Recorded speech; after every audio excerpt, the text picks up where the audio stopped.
በዚህ ሪፎርም ምክንያት ግን የኢትዮጵያ ንግድ ባንክ ቦንድ እየተባለ በነበረበት አጋጉል አሰራርና የዕዳ ጫና 900 ቢሊዮን ብር የዕዳ ሽግሽግ ተደርጎ ንግድ ባንክ ከሞት ድኗል።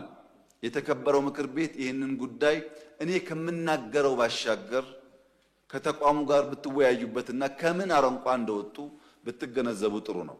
ንግድ ባንክ ፈረሰ ማለት የኢትዮጵያ ፋይናንሻል ሴክተር ጠፋ ማለት ነው። ሪፎርሙ የኢትዮጵያን ፋይናንሻል ሴክተር የታደገ ነበር ተብሎ ሊወሰድ ይችላል። ባለፈው ዓመት በነበረው እድገት ለመጀመሪያ ጊዜ ከናሽናል ባንክ መንግስት 1 ብር ሳይበደር ዓመቱን ጨርሷል። ይሄ በኢንፍሌሽን ላይ ያስከተለው ከፍተኛ ውጤት አለ። አጠቃላይ መንግስትም ከናሽናል ባንክ ሳይበደር